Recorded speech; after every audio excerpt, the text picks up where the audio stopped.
শ্রীকৃষ্ণ ও শিশুপাল, ক্ষমার সীমা। প্রাচীন ভারতে চেদি রাজ্যের রাজা ছিলেন শিশুপাল।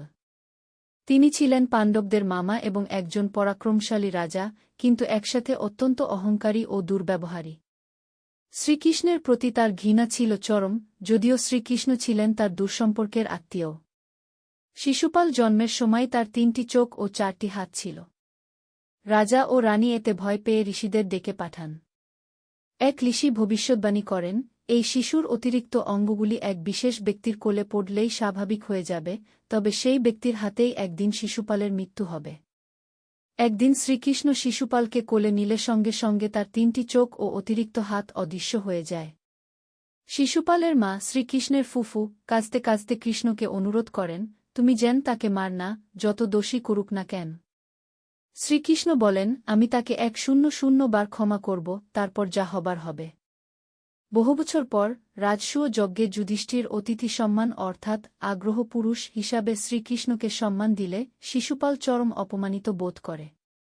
সে সবার মাঝখানে দাঁড়িয়ে কৃষ্ণকে নিন্দা করতে থাকে।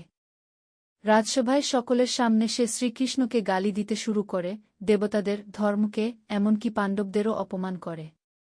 একে একে গালির সংখ্যা বাড়তে থাকে, 10, 20, 50, 9099। সবাই অবাক হয়ে তাকিয়ে থাকে, কৃষ্ণ চুপ করে আছেন। 100তম গালি দিতেই কৃষ্ণ দাঁড়িয়ে যান। তার তৃতীয় চোখ জ্বলজ্বল করে ওঠে, তিনি নিজের সুদর্শন চক্র আহ্বান করেন। মুহূর্তে চক্র আকাশে ঘুরে শিশুপালের গলা থেকে মাথা আলাদা করে দেয়। শিশুপাল মাটিতে লুটিয়ে পড়ে।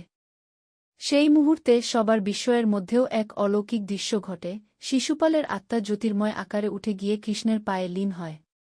কারণ শিশুপাল ছিল পূর্বজন্মে কৃষ্ণভক্ত জয় ও বিজর একজন, যিনি অভিশাপে জন্ম নিয়ে কৃষ্ণের হাতে মুক্তি পাওয়ার জন্য এসেছিলেন। এইভাবেই শ্রীকৃষ্ণ শিশুপালকে 100 বার ক্ষমা করেও শেষমেশ ধর্মরক্ষার জন্য ও প্রতিশ্রুতি পালনের জন্য তাকে বধ করেন।